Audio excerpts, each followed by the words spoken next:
ನಮಸ್ಕಾರ ಸ್ನೇಹಿತರೆ, ಶ್ರೀ ಕೃಷ್ಣ ಸಂದೇಶ ನಮ್ಮ ರೀಲ್ಸ್ ಯೂಟ್ಯೂಬ್ ಚಾನೆಲ್ಗೆ ನಿಮಗೆಲ್ಲರಿಗೂ ಸ್ವಾಗತ.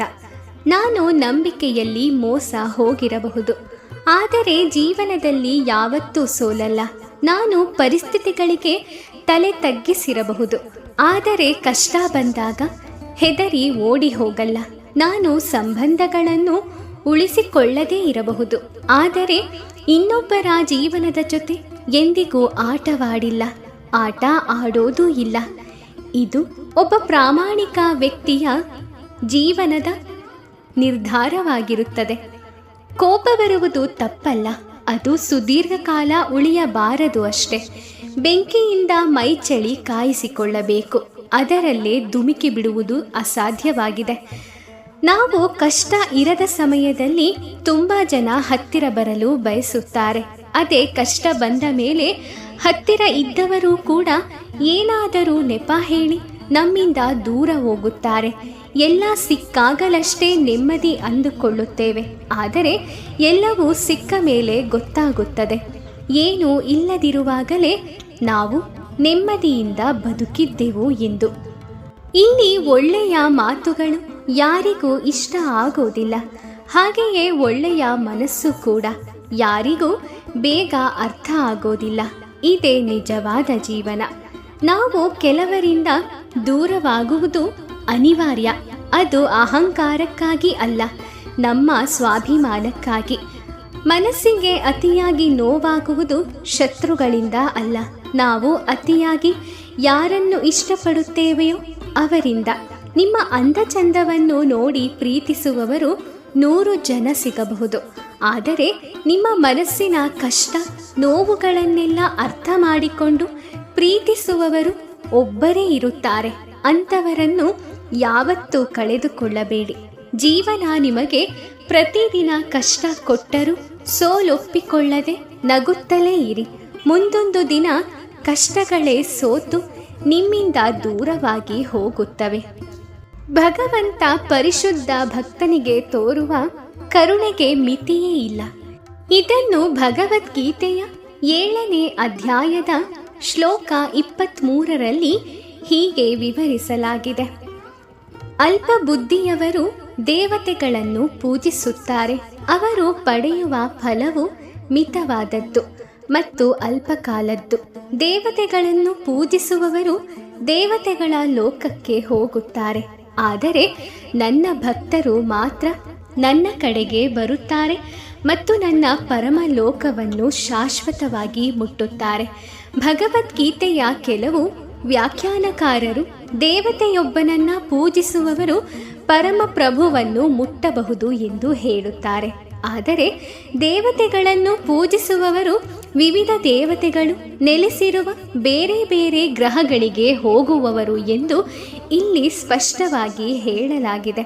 ಉದಾಹರಣೆಗೆ, ಸೂರ್ಯ ದೇವತೆಯನ್ನ ಪೂಜೆ ಮಾಡುವವನು ಚಂದ್ರನನ್ನು ಪಡೆಯುತ್ತಾನೆ. ಹೀಗೆಯೇ ಯಾರಾದರೂ ಇಂದ್ರನಂತಹ ದೇವತೆಯನ್ನ ಪೂಜೆ ಮಾಡಲು ಬಯಸಿದರೆ ಆತನು ಆ ನಿರ್ದಿಷ್ಟ ದೇವತೆಯ ಲೋಕಕ್ಕೆ ಹೋಗುತ್ತಾನೆ. ಯಾವ ದೇವತೆಯನ್ನ ಪೂಜಿಸಿದರೂ ಪ್ರತಿಯೊಬ್ಬನು ದೇವೋತ್ತಮ ಪರಮ ಪುರುಷನನ್ನು ಮುಟ್ಟುವನೆಂಬುದು ಸರಿಯಲ್ಲ. ಅದನ್ನು ಭಗವದ್ಗೀತೆಯಲ್ಲಿ ನಿರಾಕರಿಸಲಾಗಿದೆ ಕೂಡ. ದೇವತೆಗಳನ್ನು ಪೂಜಿಸುವವನು ಐಹಿಕ ಜಗತ್ತಿನಲ್ಲಿ ಬೇರೆ ಲೋಕಗಳಿಗೆ ಹೋಗುತ್ತಾರೆ, ಆದರೆ ಪರಮ ಪ್ರಭುವಿನ ಭಕ್ತನ ದೇವೋತ್ತಮ ಪರಮ ಪುರುಷನ ಧ್ಯಾನದಲ್ಲಿ ತೊಡಗಿರುವ ಭಕ್ತನಿಗೆ ಪರಮಲೋಕಕ್ಕೆ ನೇರವಾಗಿ ಮುಕ್ತಿ ಮಾರ್ಗ ದೊರೆಯುತ್ತದೆ. ದೇವತೆಗಳು ಪರಮ ಪ್ರಭುವಿನ ದೇಹದ ಬೇರೆ ಬೇರೆ ಭಾಗಗಳಾಗಿದ್ದಾರೆ. ಅವರನ್ನು ಪೂಜಿಸಿದರೂ ಅದೇ ಗುರಿಯನ್ನು ಸಾಧಿಸಲು ಸಾಧ್ಯವಾಗಬೇಕು ಎಂದು ವಾದ ಹೂಡಬಹುದು, ಆದರೆ ದೇವತೆಗಳನ್ನು ಪೂಜಿಸುವವರು ಅಷ್ಟು ಬುದ್ಧಿವಂತರಲ್ಲ. ಏಕೆಂದರೆ ದೇಹದ ಯಾವ ಭಾಗಕ್ಕೆ ಆಹಾರವನ್ನು ಕೊಡಬೇಕು ಎನ್ನುವುದು ಅವರಿಗೆ ತಿಳಿದಿಲ್ಲ. ಅವರಲ್ಲಿ ಕೆಲವರು ಎಷ್ಟು ದಡ್ಡರೆಂದರೆ ಅವರು ಅನೇಕ ಭಾಗಗಳಿವೆ ಮತ್ತು ಆಹಾರವನ್ನು ಒದಗಿಸಲು ಅನೇಕ ರೀತಿಗಳಿವೆ ಎಂದು ವಾದಿಸುತ್ತಾರೆ. ಇದು ಅಷ್ಟೇನೂ ಸರಿಯಲ್ಲ. ಕಿವಿಗಳ ಮೂಲಕ ಅಥವಾ ಕಣ್ಣುಗಳ ಮೂಲಕ ದೇಹಕ್ಕೆ ಆಹಾರವನ್ನು ಕೊಡಲು ಯಾರಿಗಾದರೂ ಸಾಧ್ಯವಿದೆಯೇ? ಇಲ್ಲ. ದೇವತೆಗಳು ಹಾಗೆ ಪರಮಪ್ರಭುವಿನ ವಿಶ್ವದೇಹದ ವಿವಿಧ ಭಾಗಗಳು ಎಂದು ಅವರಿಗೆ ತಿಳಿದಿಲ್ಲ.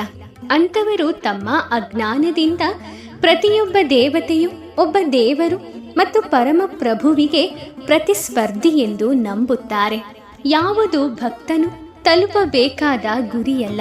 ದೇವತೆಗಳಷ್ಟೇ ಪರಮಪ್ರಭುವಿನ ಭಾಗಗಳಲ್ಲ. ಸಾಮಾನ್ಯ ಜೀವಿಗಳು ಹೀಗೆ ಭಾಗಗಳೇ ಹೌದು. ಶ್ರೀಮದ್ ಭಾಗವತದಲ್ಲಿ ಬ್ರಾಹ್ಮಣರು ಪರಮಪ್ರಭುವಿನ ತಲೆ, ಕ್ಷತ್ರಿಯರು ಅವನ ತೋಳುಗಳು, ವೈಶ್ಯರು ಅವನ ನಡು, ಶೂದ್ರರು ಅವನ ಕಾಲುಗಳು ಮತ್ತು ಎಲ್ಲರೂ ಬೇರೆ ಬೇರೆ ಕರ್ತವ್ಯಗಳನ್ನು ನಿರ್ವಹಿಸುತ್ತಾರೆ ಎಂದು ಹೇಳಲಾಗಿದೆ. ಸನ್ನಿವೇಶ ಏನೇ ಇರಲಿ, ದೇವತೆಗಳು ತಾನು ಪರಮಪ್ರಭುವಿನ ವಿಭಿನ್ನಾಂಶಗಳು ಎಂದು ಮನುಷ್ಯನು ತಿಳಿದಿದ್ದರೆ ಅವನ ಜ್ಞಾನವು ಪರಿಪೂರ್ಣ. ಆದರೆ ಇದು ಅವನಿಗೆ ಅರ್ಥವಾಗದಿದ್ದರೆ ಅವನು ದೇವತೆಗಳು ವಾಸಿಸುವ ಬೇರೆ ಲೋಕಗಳಿಗೆ ಹೋಗುತ್ತಾನೆ. ಆದರೆ ಪರಿಶುದ್ಧ ಭಕ್ತನು ತಲುಪುವ ಗುರಿ ಇದಲ್ಲ. ದೇವತೆಗಳ ವರಗಳಿಂದ ಪಡೆದ ಫಲಗಳು ನಾಶವಾಗುವಂಥದ್ದು. ಏಕೆಂದರೆ ಐಹಿಕ ಜಗತ್ತಿನಲ್ಲಿ ಲೋಕಗಳು, ದೇವತೆಗಳು ಮತ್ತವರನ್ನು ಪೂಜಿಸುವವರು ಎಲ್ಲದಕ್ಕೂ ನಾಶ ಉಂಟು. ಆದುದರಿಂದ ಭಗವದ್ಗೀತೆಯ ಈ ಶ್ಲೋಕದಲ್ಲಿ ದೇವತೆಗಳನ್ನು ಪೂಜಿಸುವ ಪಡೆಯುವ ಫಲಗಳೆಲ್ಲ ನಾಶವಾಗುತ್ತದೆ. ಆದುದರಿಂದ ಇಂತಹ ಪೂಜೆಯನ್ನು ಕಡಿಮೆ ಬುದ್ಧಿಯ ಜೀವಿಗಳು ಮಾಡುತ್ತಾರೆ ಎಂದು ಸ್ಪಷ್ಟವಾಗಿ ವಿವರಿಸಲಾಗಿದೆ. ಕೃಷ್ಣ ಪ್ರಜ್ಞೆಯಲ್ಲಿ ಪರಮಪ್ರಭುವಿನ ಭಕ್ತಿ ಸೇವೆಯಲ್ಲಿ ನಿರತನಾದ ಪರಿಶುದ್ಧ ಭಕ್ತನು ನಿತ್ಯ ಜ್ಞಾನಾನಂದವನ್ನು ಸಾಧಿಸುವುದರಿಂದ ಅವನ ಸಾಧನೆಗಳು ಮತ್ತು ದೇವತೆಗಳ ಸಾಮಾನ್ಯ ಆರಾಧಕನ ಸಾಧನೆಗಳು ಬೇರೆ ಬೇರೆಯಾಗಿರುತ್ತದೆ. ಪರಮಪ್ರಭು ಅಮಿತನಾದವನು, ಅವನ ಕೃಪೆಯೂ ಅಮಿತ, ಅವನ ಕರುಣೆಯೂ ಅಮಿತ. ಆದುದರಿಂದ ಪರಮಪ್ರಭು ತನ್ನ ಪರಿಶುದ್ಧ ಭಕ್ತರಿಗೆ ತೋರುವ ಕರುಣೆಗೆ ಮಿತಿಯೇ ಇಲ್ಲ ಎಂದು ಹೇಳಲಾಗಿದೆ. ಭಗವಂತ ಕೃಷ್ಣ ಪರಮಾತ್ಮನು ತಿಳಿಸಿರುವ ಹಾಗೆ ನಾವು ಪರಮಪ್ರಭು ಶ್ರೀಕೃಷ್ಣನನ್ನು ಆರಾಧಿಸಿದಾಗ ನಮ್ಮ ಈ ಆತ್ಮಕ್ಕೆ ಮುಕ್ತಿ, ಮೋಕ್ಷ ಎಲ್ಲವೂ ಸಿಗುತ್ತದೆ. ಮತ್ತೆ ನಾವು ಯಾವುದೇ ಜನ್ಮ ತಾಳಿದರೂ ಕೂಡ ಅವನ ಸ್ಮರಣೆಯನ್ನು ನೆನಪು ಮಾಡಿಕೊಳ್ಳುವ ಪುಣ್ಯ ದೊರೆಯುತ್ತದೆ. ಹಾಗಾಗಿ ನಾವು ಪ್ರತಿಯೊಂದು ಕೆಲಸದಲ್ಲೂ ಕೃಷ್ಣನನ್ನ ನೆನೆಯಬೇಕು ಅಥವಾ ಪರಮಾತ್ಮನಿಗೆ ನಮ್ಮ ಎಲ್ಲ ಕರ್ತವ್ಯ ಪಾಲನೆಯನ್ನು ಅರ್ಪಿಸಬೇಕು.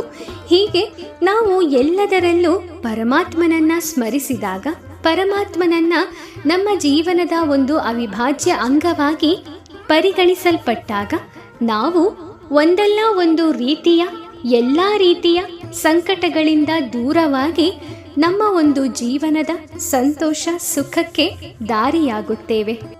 ನಾವು ಈ ಐಹಿಕ ಜಗತ್ತಿನ ಎಲ್ಲ ಸಂಕೋಲೆಗಳನ್ನು ಮೀರಿ ಭಗವಂತನನ್ನು ಪಡೆಯಬೇಕಾದರೆ ಆಧ್ಯಾತ್ಮಿಕತೆ ಎನ್ನುವುದು ಬಹಳ ಮುಖ್ಯವಾಗುತ್ತದೆ. ನಮ್ಮಲ್ಲಿ ಆಧ್ಯಾತ್ಮಿಕತೆ ಇದ್ದಾಗ ನಾವು ನೇರವಾಗಿ ಭಗವಂತನನ್ನ ತಲುಪಬಹುದು. ಯಾವಾಗಲೂ ಅಷ್ಟೇ, ನಮ್ಮ ಆಧ್ಯಾತ್ಮಿಕತೆ, ನಮ್ಮ ಸಂಸ್ಕಾರ, ನಮ್ಮ ಆತ್ಮವಿಶ್ವಾಸ ಇವು ಮಾತ್ರವೇ ಭಗವಂತನಿಗೆ ಪ್ರೇರೇಪಿತವಾಗುವುದು. ನಾವು ಏನೇ ಕೆಲಸ ಮಾಡಿದರೂ ಅಥವಾ ಎಂಥದ್ದೇ ವಿಷಯದಲ್ಲಿದ್ದರೂ ಕೂಡ ನಮ್ಮ ಮನಸ್ಸನ್ನು ಪರಮಾತ್ಮನಲ್ಲಿ ಕೇಂದ್ರೀಕರಿಸಬೇಕು. ಆಗ ಮಾತ್ರ ನಾವು ಈ ಒಂದು ಮನುಷ್ಯ ಜನ್ಮದ ಸಾರ್ಥಕತೆಯನ್ನು ಮೆರೆಯುವುದಕ್ಕೆ ಸಾಧ್ಯವಾಗುತ್ತದೆ. ಏನಂತೀರಾ ಸ್ನೇಹಿತರೆ? ಈ ಒಂದು ಸಂದೇಶ ನಿಮಗೆ ಇಷ್ಟ ಆಗಿದ್ದರೆ ವಿಡಿಯೋನ ಲೈಕ್ ಮಾಡಿ, ಶೇರ್ ಮಾಡಿ, ಹಾಗೆ ನಿಮ್ಮ ಅನಿಸಿಕೆಗಳನ್ನು ಕಮೆಂಟ್ ಮಾಡಿ. ಇದೇ ರೀತಿಯ ಉತ್ತಮ ಭಗವದ್ಗೀತೆಯ ಸಂದೇಶಗಳನ್ನು ನೀವು ತಿಳ್ಕೊಳ್ಳೋಕ್ಕೋಸ್ಕರ ನಮ್ಮ ರೀಲ್ಸ್ ಯೂಟ್ಯೂಬ್ ಚಾನಲ್ಗೆ ಸಬ್ಸ್ಕ್ರೈಬ್ ಮಾಡ್ಕೊಳ್ಳಿ. ಮುಂದಿನ ವಿಡಿಯೋದಲ್ಲಿ ಭೇಟಿ ಮಾಡ್ತೀನಿ. ಓಂ ಶ್ರೀ ಕೃಷ್ಣಾಯ ನಮಃ. ಆ ಕೃಷ್ಣ ಪರಮಾತ್ಮ ನಿಮ್ಮೆಲ್ಲರಿಗೂ ಒಳ್ಳೆಯದನ್ನು ಮಾಡಲಿ. ಧನ್ಯವಾದಗಳು.